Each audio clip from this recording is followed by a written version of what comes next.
जो मार्क्स के पहले और किसी ने नहीं कही थी, जो मार्क्सवाद का बुनियादी योगदान है, और वो ये था कि सरकारें और सत्ताएं सबकी नहीं होती, वो राज करने वाले वर्गों की होती हैं। ये अब्राहम लिंकन साहब की जो बात है ना, for the people, by the people, of the people, ये सब किताबों में लिखने के लिए है। मार्क्स ने कहा था कि ये for the capital, by the capital, of the capital, आज की भाषा में कहा जाए तो for the corporate, by the corporate, of the corporate, corporate की, कॉर्पोरेट के द्वारा, कॉर्पोरेट की सरकार। उन्होंने कहा कि हर चीज का एक वर्ग चरित्र होता है। पूरी दुनिया अगर वर्गों में बटी हुई है, एक लूटने वाला है, एक लूटने वाला है, तो दुनिया की हर चीज, शासन प्रणाली हो, अदालतें हो, नौकरशाही हो, यहां तक कि समाज पर हावी होने वाली जो विचारधारा है, जो जीवन शैली है, उस पर भी उस वर्गीय असर को कायम किया जाता है, वर्गीय चरित्र होता है उसका। और ये व्याख्या जब उन्होंने की थी तब बड़े शोर मचाते ना पूंजीवादी लोग, अरे लोकतंत्र है, सब लोग बराबरी में, काहे की बराबरी, काहे का लोकतंत्र। आज 2020 में जब हम खड़े हैं तब हमारी सामने असलियत आ गई है। हिंदुस्तान के, भारत के संसदीय लोकतंत्र को जिस तरीके से कॉरपोरेट पूंजी द्वारा हड़पने की कोशिश की जा रही है, क्या वो लोकतंत्र बचा है? 50 करोड़, 70 करोड़, 35 करोड़, 40 करोड़ में एक एक सीट पर खर्च किया जाना, लोकतंत्र का भी कॉरपोरेट ने अपहरण कर लिया है। लोकतांत्रिक संस्थाओं का भी कॉरपोरेट ने अपहरण कर लिया है। और लोकतांत्रिक संस्थाओं का अपहरण यहां तक हो गया है कि अब लोकसभा और विधानसभाओं में भी उनके हिसाब से कानून पास होते हैं, और कई बार तो कानून पास ही नहीं होते हैं। उनके जो चाकर बैठे हुए हैं वित्त मंत्री के रूप में, प्रधानमंत्री के रूप में, मुख्यमंत्री के रूप में और दूसरे मंत्रियों के रूप में, उनके दस्तखत के साथ, नोटिफिकेशन के साथ वो जारी हो जाते हैं। कहां है लोकतंत्र, कहां है लोक? केवल कॉरपोरेट तंत्र है। ये 2020 में हमने अपनी आंखों से देखा, जो उन्होंने 1848 के कम्युनिस्ट मैनिफेस्टो में कहा था। और अदालतें, बात ही मत कीजिए। हमारे महान सुप्रीम कोर्ट के 2 ताजे फैसले, 3 ताजे फैसले देख लीजिए। जब उनसे यह कहा गया कि ये करोड़ों की संख्या में प्रवासी मजदूर है, माइग्रेंट लेबर है, वो जहां काम करने के लिए जाता है वहीं झोपड़ी बना के रहता है, जिस बिल्डिंग को बनाता है उस ईंट पे ही थोड़ा सा टीन का पत्थर लगा लेता है और अपनी जिंदगी काटता है। काम बंद हो गया है, लॉकडाउन हो गया है, उसके जीवन यापन के लिए व्यवस्था की जानी चाहिए, सरकार की ओर से उसको राहत दी जानी चाहिए। सुप्रीम कोर्ट ने क्या कहा? सुप्रीम कोर्ट के माननीय न्यायाधीशों ने यह कहा कि उन्हें खाने के लिए फूड के पैकेट्स तो दे रहे हैं, पैसे की जरूरत क्या है? यह न्याय प्रणाली है जो ये मानती है कि 4 पूड़ी और थोड़ी सी सब्जी सुबह और 4 पूड़ी और थोड़ी सी सब्जी शाम को दे दें। जिस तरीके से बाड़े में बंधे हुए जानवर को उसके लिए उपयुक्त राशन दिया जाता है, पर्याप्त हो या न हो, उतना राशन ही पर्याप्त है। उसके बाद इंसान की जिंदगी के नाते दूसरी आवश्यकता उसकी नहीं है। ये नया फैसला भी लॉकडाउन का फैसला है। जैसे ही कोरोना शुरू हुआ, एक जनहित याचिका में सुप्रीम कोर्ट ने यह फैसला दिया कि कोरोना की जांच मुफ्त होनी चाहिए, बाध्यकारी होना चाहिए, सबकी जांच मुफ्त की जाएगी। लेकिन 7-8 दिन बाद ही फिर अचानक सुप्रीम कोर्ट को ज्ञान प्राप्त हुआ, और ज्ञान प्राप्त होने के बाद उसने कहा कि नहीं, मुफ्त नहीं की जाएगी, मुफ्त केवल गरीबों की जाएगी। और इस देश में गरीब कौन है यह तय करना बहुत मुश्किल होता है। बाकी सारे लोगों को तो 5,500 रुपए देने ही पड़ेंगे। यही है, ये जो प्रवासियों से टिकट लिए जा रहे हैं, ये लोकतंत्र है। मेहुल चौकसी के और विजय माल्या के इन भगोड़ों के 86,000 करोड़ रुपए माफ कर दिए जाएंगे, 25 लाख करोड़ रुपए का पैकेज दे दिया जाएगा। अभी उद्योगों को जो होने वाला जो नुकसान है उसके लिए कॉरपोरेट कंपनियों को सरकार को नया पैकेज लेकर आना चाहिए, उस सबके लिए पैसा है। लेकिन प्रवासी मजदूरों के लिए या उन किसानों के लिए या उन नागरिकों के लिए जो पूरी तरीके से घिरे हुए हैं इस लॉकडाउन में, जिनके पास कोई साधन नहीं है आमदनी का, उनके बैंक खातों में 7,500 रुपए डालने के लिए सरकार के खजाना खाली है। ये असली वर्ग चरित्र सत्ता का ये होता है, ये उन्होंने बताया। लॉकडाउन के बीच में सुप्रीम कोर्ट को फुर्सत मिल जाती है बैठने की, और वो ये कहता है कि प्रोफेसर आनंद तेल तुमड़े जैसे इंटेलेक्चुअल बाबा साहब के नात जमाई, बाबा साहब के प्रपौत्र दामाद बाबा साहब अंबेडकर के, जिन्होंने 30 से ज़्यादा किताबें लिखी हैं, सैकड़ों की संख्या में पर्चे लिखे हैं, जिन्होंने भारत की सामाजिक व्याख्या के मामले में आज की तारीख में बहुत महत्वपूर्ण योगदान दिया है, सुप्रीम कोर्ट को फैसला मिल जाता है कि उनको जेल भेजा जाना चाहिए। लॉकडाउन के पीरियड में भी उसे इस बात की चिंता है कि वो जिन वर्ग के हितों को पूरा करने के लिए बैठे हैं, उनके वर्गीय हितों को पूरा करना चाहिए। यही तो मार्क्स ने कहा था कि ये for the people, by the people, of the people नहीं है, ये for the corporate, by the corporate, of the corporate है। वर्ग चरित्र होता है, और वो वर्ग चरित्र केवल सत्ता के इन सारे के सारे प्रतिष्ठानों का ही नहीं होता, बल्कि वो उस वक्त जितनी भी हमें दिखने वाली जो निष्पक्ष तथाकथित वस्तुएं होती हैं, उन सबका भी होता है। उनमें से एक है मीडिया। उसके बारे में कुछ बोलना है क्या? इतना गैर जिम्मेदार मीडिया कभी आपने देखा? संकट के मौके पर कम से कम देश को एकजुट करने की बात की जानी चाहिए, लेकिन ठीक संकट के मौके पर ही वो पूरे देश की जनता को बांटने के लिए एक योजनाबद्ध तरीके से काम कर रहे हैं। ये अनायास नहीं है, ये विफलताओं से ध्यान बटाने की एक योजनाबद्ध कोशिश है। कोरोना को थाम नहीं पाए, जांचें लोगों की हो नहीं पा रही हैं, लोगों के पास तक राहत पहुंच नहीं पा रही है, लोग भूख के संकट से दो चार हो रहे हैं, बेरोजगारी बढ़ रही है। उनसे ध्यान बटाने के लिए क्या करना है? तो उसके लिए से ध्यान बटाने के लिए नए नए तरीके की बाजीगरी दिखाना है। लेकिन उस बाजीगरी को दिखाने के चक्कर में वो ये भूल जाते हैं कि वो कितना खतरनाक खेल खेल रहे हैं। वो इस देश की जनता को बांटने की कोशिश कर रहे हैं, जिसके लिए अरबों रुपए खर्च करती हैं दुश्मन देश, कि देश की जनता में विभाजन पैदा हो। वो काम हमारे देश की सरकार, उसमें बैठी हुई पार्टी, उसको चलाने वाला आरएसएस, और उसी के साथ साथ ये पूरे का पूरा मीडिया, और ये मीडिया जनता का मीडिया नहीं है। ज्यादातर न्यूज चैनलों को खरीदा हुआ है मुकेश अंबानी ने, गौतम अडानी ने। ये बड़े बड़े कॉरपोरेट के नियंत्रण में चलने वाला मीडिया है, ये बड़े बड़े कॉरपोरेट के नियंत्रण में चलने वाले अखबार हैं, उनके विज्ञापनों पर या उनके सीधे नियंत्रण में। और आज वो इस खतरनाक तरीके से पहुंच गए हैं कि अब वो कोरोना कहां पैदा हुआ, इसके बारे में अभी वैज्ञानिक खोज कर रहे हैं। ये कोरोना फैमिली का कौन से नंबर का वायरस है, इसके बारे में अगर चर्चा हो रही है, लेकिन हमारे मीडिया ने और हमारी सरकार में बैठी हुई पार्टी ने कोरोना का धर्म तय कर दिया, उसको टोपी पहना दी। और केवल धर्म तय नहीं, केवल यही नहीं कर रहे, जहां भी जितने भी विफल शासक होते हैं, वो विफल शासक इसी तरीके की तिकड़म अपनाते हैं। डोनाल्ड ट्रंप ने पहले कहा कि ये चीनी वायरस है। जब फ्रांस की लेबोरेटरी के वैज्ञानिकों ने ये बोल दिया कि भैया ये कृत्रिम वायरस नहीं है, ये चीन के लेबोरेटरी में पैदा नहीं हुआ, ये नेचुरल वायरस है। पहली बार चीन में दिख गया वो एक अलग बात है, लेकिन ये नेचुरल वायरस है, प्रकृति से पैदा हुआ। खुद अमेरिका की खुफिया विभाग ने ये बोल दिया कि नहीं नहीं, ये चीन की लेबोरेटरी में पैदा हुआ नहीं है, ये प्राकृतिक वायरस है। तो जब चीनी वायरस वाला काम नहीं चला, तो अब वो क्या कह रहे हैं कि ये मैक्सिकन वायरस है। ये सीमा पार से, मैक्सिको से, लैटिन अमेरिका से, एशिया से ये जो माइग्रेंट वर्कर्स आते हैं, आप्रवासी लोग आते हैं, जो दरअसल अमेरिका का निर्माण करते हैं, उनके जरिए आया हुआ वायरस है। तो वो अपने अपने ढूंढ रहे हैं। हमारे पड़ोस में जो पाकिस्तान है, वहां पर भी कुछ कठमुल्ले हैं। उन कठमुल्लों ने बहुत वर्षों तक वहां पर सरकार अपने कंट्रोल में रखी, और आज भी पता नहीं उनके हाथ में है कि नहीं है, वो जाने। लेकिन वहां भी एक मुहिम चल रही है, जैसे यहां पर उसको टोपी पहनाने की मुहिम चल रही है, वैसे पाकिस्तान में ये मुहिम चल रही है कि ये अहमदिया लोग लेकर आए हैं। अहमदिया वहां की एक माइनॉरिटी है,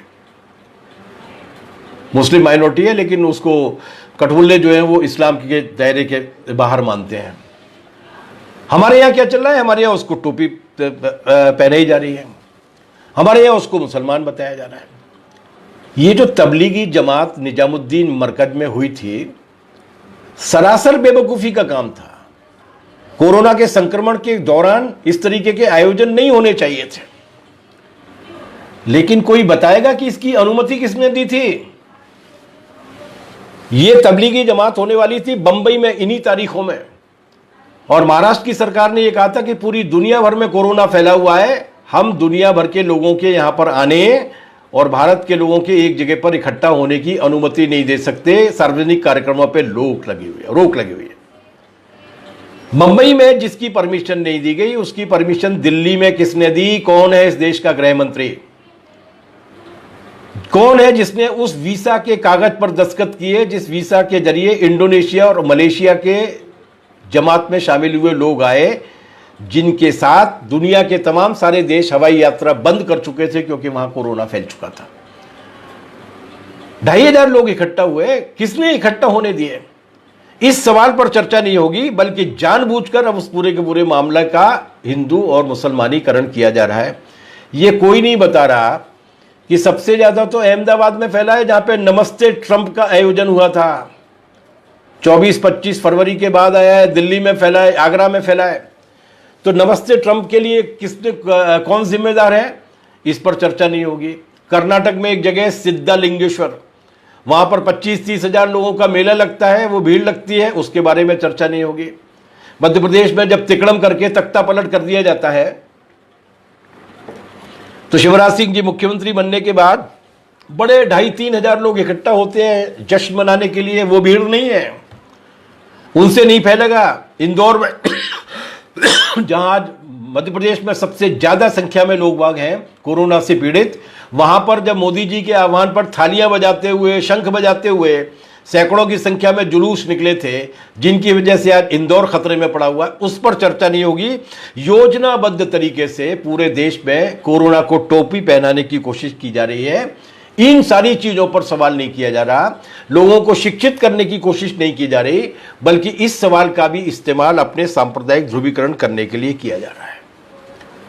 मार्क्स ने यही तो कहा था कि ये जो मीडिया है वो भी एक वर्ग की सेवा करने के लिए काम करता है और उस वर्ग के भौपू के रूप में काम करता है, और इसलिए सत्ता का एक वर्गीय चरित्र होता है, पूरा समाज 2 वर्गों में बटा होता है। ये मार्क्स बाबा तब कह गए थे, क्या 2020 में वो पुरानी पड़ गई बात?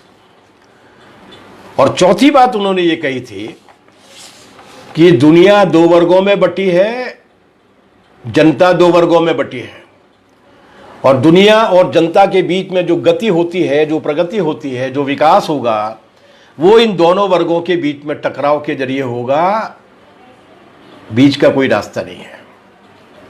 केवल वर्ग संघर्ष है, जिस वर्ग संघर्ष में जो शोषित वर्ग है, जिसको लूटा जा रहा है, वो एकजुट तरीके से संगठित होगा और उसके बाद शोषकों के राज को पलटेगा। बीच का कोई शॉर्टकट नहीं है।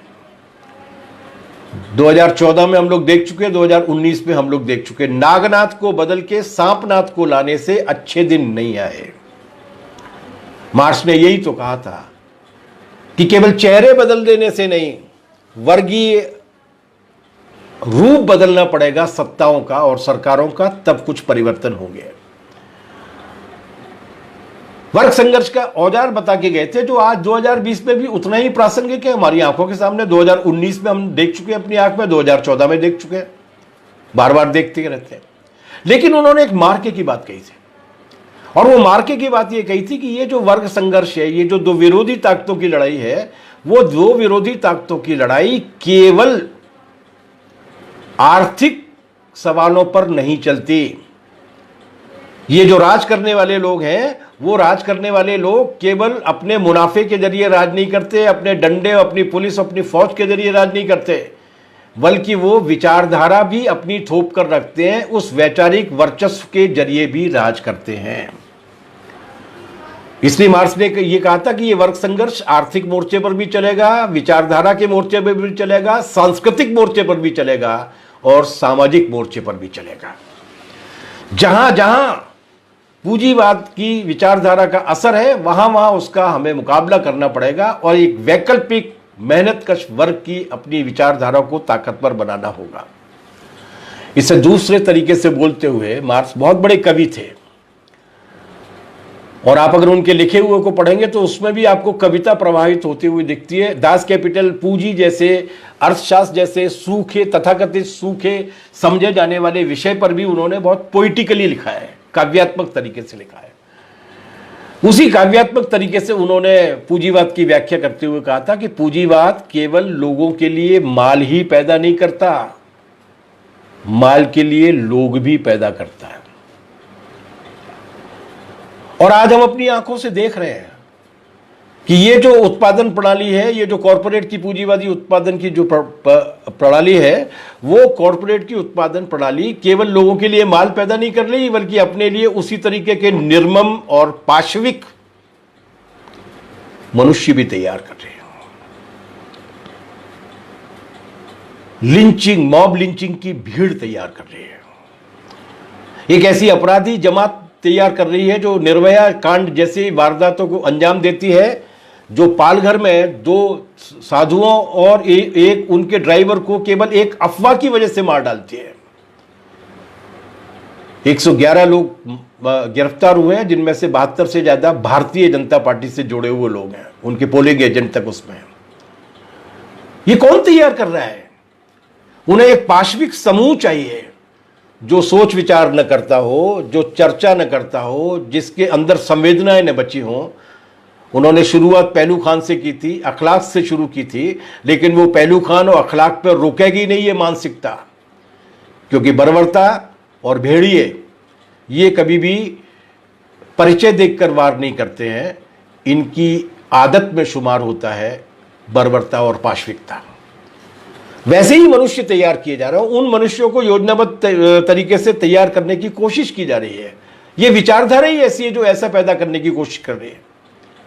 हमने अपनी आंखों से देखा हमले किस पे किए जा रहे हैं। जेएनयू पर हमला किया जाएगा, एएमयू पर हमला किया जाएगा, जामिया पर हमला किया जाएगा, टिस पर हमला किया जाएगा, हैदराबाद यूनिवर्सिटी पर हमला किया जाएगा, रोहित वेमुला को गद्दार करार दिया जाएगा, लेकिन अपराधियों के गिरोह तैयार किए जाएंगे। पहलू खान और अखलाक को मारने वाले लोगों को नौकरी दी जाएगी, हत्या करने वालों को नौकरी दी जाएगी। ये बर्बरता का उत्सव मनाने वाले लोग हैं। और इसीलिए जो खास बात है जो आज 202वीं सालगिरह पर मार्च पर भारत जैसी परिस्थितियों में हमें समझनी चाहिए कि ये कोरोना को टोपी पहनाने तक ही नहीं रुकेंगे, ये उससे आगे जाएंगे। ये कोरोना की जाति भी तय करेंगे और उन्होंने ये अभियान शुरू कर दिया है। आईटी सेल की ओर से अभियान शुरू हो गया है कि हमारे पुराने जमाने में कितनी महान परंपरा थी कि एक दूसरे को छूना नहीं है, छुआछूत कितनी महान थी, हाथ नहीं मिलाना है। वह भी नमस्ते की बात कर रहे थे ना, वो पैर छूना है, हाथ नहीं मिलाना है, दूर रहना है। ये जो छुआछूत की परंपरा थी वो कितनी महान परंपरा थी, आज कोरोना ने साबित कर दिया है। वो वैज्ञानिक व्याख्या नहीं कर रहे हैं, वो इस बहाने दोबारा से मनुस्मृति को दोबारा से दिमाग में बिठाने की कोशिश कर रहे हैं। वो फिर कह रहे हैं कि हमारे जमाने में कितनी महान परंपरा थी कि मुंह ढक के रहना चाहिए, पर्दे में घूंघट में रहना चाहिए, उससे नहीं फैलती थी बीमारी। वो ऐसे ये बर्बर लोग ऐसे किसी भी अवसर का इस्तेमाल करने से नहीं चूकते। क्या बात कही जा रही है? Social distancing. अरे इस देश में तो सोशल डिस्टेंसिंग पहले से ही है। ये सामाजिक दूरी की आवश्यकता नहीं है, शारीरिक दूरी की आवश्यकता है, फिजिकल डिस्टेंसिंग की आवश्यकता है। लेकिन बार बार सरकार की ओर से कहा जा रहा है सोशल डिस्टेंसिंग, और अब उस सोशल डिस्टेंसिंग को इन पुरानी कहानियों के आधार पर एक व्यवहार का दर्जा दिया जा रहा है। अगर यही चलता रहा तो आप देखिए कुछ दिन बाद वो ये कहेंगे कि जिस गुलामी की प्रथा के खिलाफ ज्योतिबा फुले ने गुलामगिरी नाम की किताब लिखी थी, जिसमें उन्होंने उस जमाने के पुणे का वर्णन किया था जहां पर किसी शूद्र या किसी छोटी तथाकथित नीची जाति के व्यक्ति को अपने गले में कटोरा लटका के जाना पड़ता था ताकि उसे अगर थूक आए तो वो कटोरे में थूके। उसे अपनी पीठ पर, कमर पे पूंछ की तरह एक झाड़ू बांध के जानी पड़ती थी ताकि जिन जगह पर उसके पैर पड़ते जाए उस जगह को वो साफ करता चला जाए। ये आने वाले दिनों में कहेंगे कि देखिए हमारे यहाँ पर कितनी महान परंपरा थी कि सैनिटेशन के लिए सैनिटाइजर की जगह हमने झाड़ू पूंछ में बांध के रखी थी। ये है वो कुत्सित विचारधारा, जिस विचारधारा को ये स्थापित करने की कोशिश कर रहे हैं। मनु को बाकायदा विधिवत स्थापित करने का मौका ढूंढा जा रहा है कोरोना संकट के दौरान भी। मार्क्स ने यही तो कहा था। मार्क्स ने यह कहा था कि जब सामाजिक और आर्थिक संकट बढ़ते हैं तब अगर उनके लिए क्रांतिकारी जमात उनको रोकने और उस सत्ता के परिवर्तन के लायक शक्तिशाली नहीं होती तो पुरातनपंथी और गुजरे जमाने के अंधविश्वासी और दक्षिणपंथी ताकतवर होकर पूरे समाज के विकास को पीछे ले जाने की कोशिश करते हैं। आज वही पीछे ले जाने की कोशिश हो रही है। आज वही लोग जिन्होंने भारत के संविधान का विरोध किया था, वही लोग आज इस स्थिति में पहुंच रहे हैं कि मनु स्मृति को एक संविधान के रूप में लागू करना चाहते हैं। वैसे भी मनु कहीं गए नहीं थे। हिंदुस्तान की ग्रामीण इलाके और शहरी क्षेत्रों की जीवन शैलियों में विराजमान थे। और राजस्थान वाले से बेहतर कौन जानता है, राजस्थान में तो हाई कोर्ट की बिल्डिंग के सामने ही मनु महाराज मूर्ति के रूप में खड़े हुए हैं। तो वहाँ केवल खड़े हुए थे, यहाँ पर पूरी तरीके से बिछे हुए थे। मार्क्स की ये चौथी बात भी सही साबित हो रही है कि जब इस तरीके के वर्ग संघर्ष के दौरान इस तरीके के संकट पैदा होते हैं तो उन संघर्षों में से वर्ग संघर्ष को कमज़ोर करने के लिए जो शासक वर्ग हैं वो तरह तरह की तिकड़म अपनाते हैं और समाज को पीछे ले जाने की कोशिश करते हैं। 2020 में ये बात भी सही साबित हो गई। और पांचवी बात, मैंने आपसे कहा था मैं 5 बातों पर, 5 कसौटियों पर अपन लोग उनका आकलन करेंगे। पांचवी बात यह है कि मार्क्स ने एक बात कही थी और यह कहा था कि बदलाव तो अवश्यंभावी है, दुनिया में सब कुछ परिवर्तनशील है परिवर्तन के नियम को छोड़कर, मगर अपने आप नहीं। एक शायर है वकार सिद्दीकी साहब, उनका एक शेर है और उस शेर में वो ये कहते हैं कि वो दौरे इंकलाब की आमद के मुंतजिर, क्रांति की चाहत रखने वाले, वो दौरे इंकलाब की आमद के मुंतजिर, सोचे से इंकलाब तो लाया न जाएगा। अपने आप परिस्थितियां, क्रांतिकारी परिस्थितियां क्रांति को जन्म नहीं देती, उसके लिए बहुत कुछ करना होता है। और मार्क्स ने अपने जीवन में ये करके भी दिखाया था।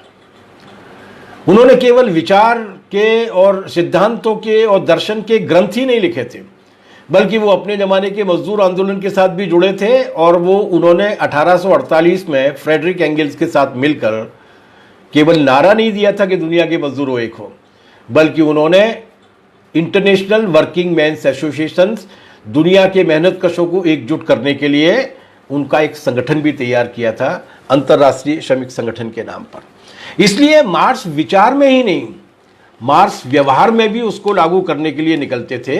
और वो उन्होंने जिस तरीके से उसको लागू किया, अगर उनके विचार आज सही हैं तो जैसा कि जोसेफ स्टिग्लिट्ज़ ने कहा था कि अगर बीमारी वो बता के गए हैं तो इलाज भी वही लगेगा जो वो बता के गए हैं। और इलाज वो बताकर गए हैं कि वो इलाज ये है कि वर्ग संघर्ष को आर्थिक मोर्चे के साथ साथ सांस्कृतिक और वैचारिक मोर्चे पर भी एक साथ आगे बढ़ाते हुए हम अगर बढ़ेंगे तो इस पूरे लूट के राज को ख़त्म करने की जो मार्क्स की कल्पना थी और दुनिया भर में समाजवाद और समाजवाद के बाद साम्यवाद लाने की, मनुष्य को उच्चतम स्तर पर पहुंचाने की उनकी जो कल्पना थी वो पूरी हो जाएगी। लेकिन मार्क्स केवल विचार के स्तर पर ही सही साबित नहीं हुए 2020 में, अमल में भी, दिखने में भी वो आज पूरी तरीके से हमारे सामने सही साबित हो रहा है। इस कोरोना के दौर में एक तरफ पूंजीवादी सरकारें हैं, वो जनता के साथ किस तरीके का व्यवहार कर रही है, हिंदुस्तान का और अमेरिका का जिक्र मैंने किया है। दूसरी तरफ कम्युनिस्ट पार्टी के नेतृत्व में चलने वाली समाजवादी हुकूमतें हैं, वो अपने देश की जनता के साथ और पूरी दुनिया के साथ किस तरीके का व्यवहार कर रही है वो भी देख लिया हमने। छोटा सा देश है क्यूबा, 40-45 साल से 50 साल से अमेरिका उसकी नाकेबंदी करके बैठा है, उसका माल बिकने नहीं देगा, उसके लोगों को कहीं जाने नहीं देगा, वहाँ के राष्ट्रपति को मारने की कोशिश की जाएगी, वहाँ की सरकार को अस्थिर करने की कोशिश की जाएगी, अरबों डॉलर खर्च किए जाएंगे।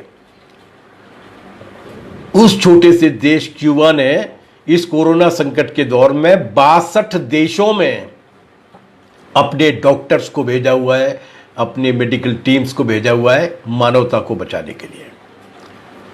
समाजवाद मनुष्यता का नाम है। वो जिन देशों में गए उन देशों के साथ उनके कुछ संबंध है कि नहीं है ये महत्वपूर्ण नहीं है, लेकिन किसी भी एक व्यक्ति की मौत भी, चे गुएवारा ने कहा था कि करोड़ों अरबों डॉलर के नुकसान से ज्यादा कीमती है एक भी व्यक्ति की जिंदगी, एक भी व्यक्ति की मौत नहीं होनी चाहिए। तो न उन्होंने, क्यूबा ने न केवल अपने क्यूबा में ही इस कोरोना को रोका हुआ है, बल्कि दुनिया के तमाम सारे देशों में भी अपने डॉक्टर्स और पैरामेडिकल ट्रूप्स भेजे हुए हैं। वियतनाम बगल में है चीन के, चीन का, मैं वुहान प्रांत में पहली बार जो वायरस दिखा था वो पूरी दुनिया भर में फैल गया, वियतनाम में भी आया था, लेकिन वियतनाम में एक भी मौत नहीं हुई।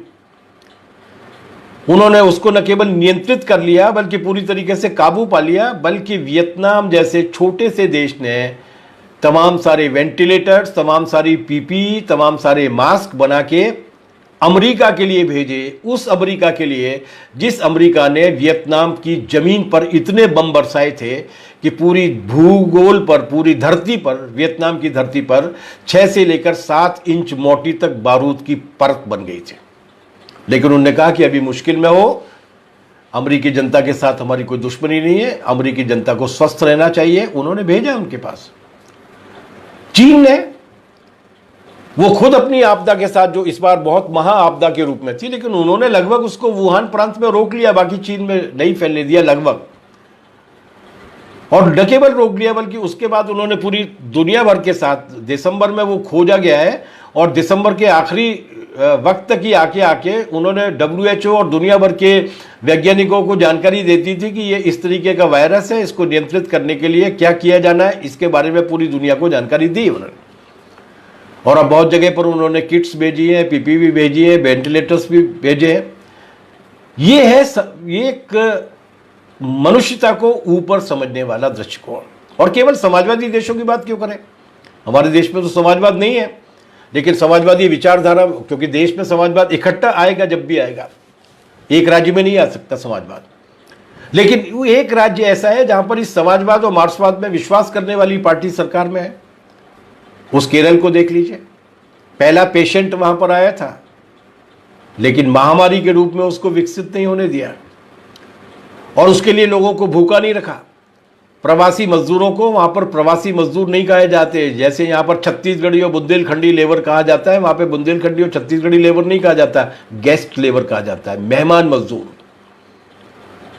उनको उनकी रुचि का खाना खिलाया गया। केरल की सारी जनता के बीच में, नागरिकों के बीच में, परिवारों के बीच में, कि वो लॉकडाउन में घर में बने रहे, इसके लिए उनको ऐसे राशन के किट्स बांटे गए जिसमें 17 वस्तुएं थीं। ऐसे नहीं जैसे यहां पर बट रहा है कि 5 किलो चावल बांट दिए। अब चावल काय से खाएगा, रोटी एक बार नमक और लाल मिर्ची को पीस के खाई भी जा सकती है, लेकिन चावल काय से खाएगा, बांट दिए चावल। लेकिन उन्होंने 17 किट्स बांटी और न केवल केरल को उन्होंने ठीक किया, बल्कि उन्होंने बाकी के देश के सामने और पूरी दुनिया के सामने भी मॉडल पेश किया। आज मैं पढ़ रहा था कि विश्व स्वास्थ्य संगठन ने, दुनिया भर के संगठन का जो स्वास्थ्य का जो संगठन है WHO, उस WHO ने कहा है कि क्यों हमें केरल से सीखना चाहिए कि किस तरीके से इस पर काबू पाया जाए। अब आखिरी बात, काफी देर हो गई है, और आखिरी बात यह कि मार्क्स अद्भुत इंसान थे। एक अच्छा क्रांतिकारी वही हो सकता है जो अच्छा मनुष्य हो, जो प्रेम करना जानता हो। आप देख लिए सारे तानाशाहों में एक जैसी क्वालिटी आपको मिलेगी कि उनसे कोई प्रेम नहीं करता, उनके जीवन में प्रेम नाम की ग्रंथि नहीं होती और इसीलिए वो पाशविक हो जाते। मार्क्स अद्भुत प्रेमी थे। उनकी कविताएं पढ़िए, 3 खंडों में हैं प्रेम कविताएं जो उन्होंने अपनी प्रेमिका और पत्नी जेनी के लिए लिखी थी। मार्क्स एक बहुत जिम्मेदार पति थे, मार्क्स एक बहुत प्यारे पिता थे, मार्क्स एक बहुत अच्छे दोस्त थे। बहुत गरीबी में रहे, बहुत कष्टों में रहे, जो पूरी दुनिया भर को पूंजी का अरसा समझा रहा था। उसके 2 बच्चे दवाई के लिए पैसे न होने की वजह से मर गए, एक बेटा और बेटी। उनकी 6 संतानें थी। उनकी जितनी भी तस्वीरें हैं, मतलब पेंटिंग्स की बात नहीं कर रहा मैं, उनकी जितनी भी तस्वीरें, उनमें आप ध्यान से देखिएगा एक खास तरीके का कोट दिखता है। मार्क्स किसी दूसरे कोट में, ओवरकोट में कभी नहीं दिखे, एक ही कोट में दिखे, क्योंकि वो एक ही कोट अफोर्ड कर सकते थे। पूरी लाइफ काट दी उन्होंने, पूरा जीवन काट दिया। व्यक्तिगत लालसाएं नहीं थी। फ्रेडरिक एंगल्स वास्तव में उनके सचमुच के साथी थे, विचारधारा में भी, दर्शन में भी, व्यवहार में भी, और उनकी आर्थिक मदद करने वाले भी थे। लेकिन इसके बाद भी मैं बहुत जिम्मेदारी के साथ इस बात को आप लोगों से कहना चाहता हूं कि अगर जेनी नहीं होते, अगर मार्क्स की पत्नी नहीं होती, तो मार्क्स नहीं होते। जेनी का बहुत बड़ा योगदान था। और जेनी केवल उनकी पत्नी या प्रेमिका नहीं थी। जिन्होंने पढ़ा है वो ये जानते हैं कि जेनी खुद अपने आप में एक इंटेलेक्चुअल थी, और वो इंटेलेक्चुअल इस तरीके की थी कि उनको, उनके पिता वहां के मंत्री थे, प्रशिया के मंत्री जैसी पोस्ट पे थे, बड़े परिवार की थी, संपन्न परिवार की थी। उस संपन्न परिवार में रहने के बाद मार्क्स उनसे 2-3 साल छोटे थे। मार्क्स से वो इसलिए प्रभावित हुई थी कि वो जिस वैचारिक धारणा को, उस जमाने में जो क्रांतिकारी धारणा थी उसको, जिसको जैनी मानती थी, मार्क्स उसके समर्थन में उनके पिता से काफी बहस किया करते थे। पिता उसको नहीं मानते थे। वो मार्क्स की इंटेलेक्चुअलिटी से प्रभावित हुई थी और इसलिए उनकी जो पुरानी सगाई थी उस सगाई को तोड़ के उन्होंने मार्क्स के साथ विवाह किया। जैनी ने जिस तरीके से मार्क्स की परवरिश की है, जैनी ने जिस तरीके से कुर्बानी की है, बहुत संपन्न परिवार से आके मार्क्स के साथ जीना और मार्क्स को कार्ल मार्क्स बनने के लिए एक अवसर देना, एक विरली मिसाल है। जैनी नहीं होती तो मार्क्स नहीं होते। ये बात मैं इसलिए कह रहा हूं कि जैनी नहीं होती तो मार्क्स नहीं होते, जैनी नहीं होती तो मार्क्स के विचार नहीं होते, जैनी नहीं होगी तो मार्क्स के विचार को व्यवहार में लाना भी संभव नहीं होगा। एक मार्क्सवादी के नाते अगर हम इस बात को नहीं समझ पाएंगे कि हमारी स्त्रियां, हमारी पत्नी, हमारी बहन, हमारे परिवार की और हमारे समाज की औरतें जब तक उस तरीके से बराबरी की भूमिका में नहीं आएंगी, संघर्ष में और जीवन में, तब तक मार्क्स के विचार को दिमाग में रखना एक अलग बात होगा, व्यवहार में उतार पाना संभव नहीं होगा। दुनिया तभी बदलेगी जब जैनी की बेटियां और जैनी की नातिनें इस विचारधारा के साथ होंगी, और उनकी ताकत कितनी है ये राजस्थान को समझाने की आवश्यकता नहीं है। पूरे राजस्थान का चक्का जाम करने के लिए किसान सभा ने वो शानदार लड़ाई जो लड़ी थी, जिसने वसुंधरा राजे की सरकार को हिला के रख दिया था और बाद में जिसकी वजह से उसका राज भी चला गया। उस आंदोलन में चक्का जाम के ठीक पहले जब कॉमरेड आमराराम और कॉमरेड पेमाराम और किसान सभा के बड़े नेताओं को गिरफ्तार करके जेल में डाल दिया गया था, हमारे सारे नेतृत्वकारी, जिले स्तर के भी नेतृत्वकारी कॉमरेड्स पकड़े गए थे। इसके बाद भी राजस्थान में चक्का जाम हुआ था। कौन आया था? जैनी की बेटियां, नातिनें, वो महिलाएं जो निकल कर आई थी कि अच्छा हम करेंगे मुकाबला, उस मुकाबले ने पूरे के पूरी राजस्थान की सरकार को चमत्कृत कर दिया था, अचंभित कर दिया था। वो ये समझ रहे थे कि अभी ये नेतृत्वहीन है, लेकिन उन्होंने बता दिया। और ये केवल वहीं का उदाहरण नहीं है। किसान आंदोलनों में, जनता के आंदोलनों में महिलाओं की जो बढ़ती हुई भूमिका है, उस भूमिका ने ये साबित कर दिया है कि वो अब उस पूरी की पूरी बेड़ी को तोड़ने के लिए खुद भी अपने आप को तैयार कर रही हैं। ये भूमिका हमारी है। इसलिए वैसे भी गुलामी की शुरुआत, जैसा कि वर्गीय विभाजन की जो शुरुआत है, फ्रेडरिक एंगल्स ने अपनी किताब में लिखा है, जो मार्क्स के सहयोगी थे और जो मार्क्सवाद का हिस्सा है। उन्होंने लिखा है कि पहला वर्गीय विभाजन जो है, पहला श्रम विभाजन जो है, वो स्त्री और पुरुष के बीच में हुआ था। इसलिए स्त्री की मुक्ति की लड़ाई को लड़े बिना मानव समाज की मुक्ति की कल्पना नहीं की जा सकती। मार्क्स पहले विचारक थे। मार्क्स और एंगल्स पहले व्यक्ति थे जिन्होंने इस बात की उस तरीके से व्याख्या की थी कि स्त्री भी गुलामी की बुनियाद है और गुलामी की बुनियाद को ध्वस्त किए बिना गुलामी की पूरी इमारत और तंत्र को विकसित कर पाना मुश्किल। और बिल्कुल आखिरी बात, कितनी बार मारा है मार्क्स को। उनके जीवन काल में उनके बारे में छापा नहीं कभी कुछ। उसके बाद हमेशा ये कहा गया कि ये विचारधारा पुरानी हो गई है, ये हो गया, वो हो गया। 1991 में जब सोवियत यूनियन को झटका लगा तो उसके बाद तो खत्म ही हो गया। हिंदुस्तान में जब बंगाल में हार गए तो कह दिया कि खत्म ही हो गए। त्रिपुरा में जब तिकड़म के जरिए सरकार से हटा दिए गए तो कहा गया कि खत्म ही हो गए। मार्क्सवाद के, मेरा व्यक्तिगत आकलन है, गिनती नहीं की है हालांकि, कि मार्क्स के और मार्क्सवाद के मर जाने को लेकर जितनी किताबें और जितने लेख लिखे गए हैं, उनमें जितने कागज का इस्तेमाल किया गया है, अगर उस सारे कागज को इकट्ठा कर लिया जाए तो पूरी पृथ्वी को 7-8 बार लपेटा जा सकता है। उसमें इतनी बार मारा जा चुका मार्क्स, मरा नहीं। लेकिन जितनी स्याही खराब की गई है, वो सारी स्याही अगर इकट्ठा कर ली जाए तो प्रशांत महासागर का पानी भी काला किया जा सकता है। इतने काले कर्म किए उन्होंने मार्क्स के बारे में झूठ बोलने में, लेकिन मार्क्स मरा नहीं। क्योंकि मार्क्स जीवन है।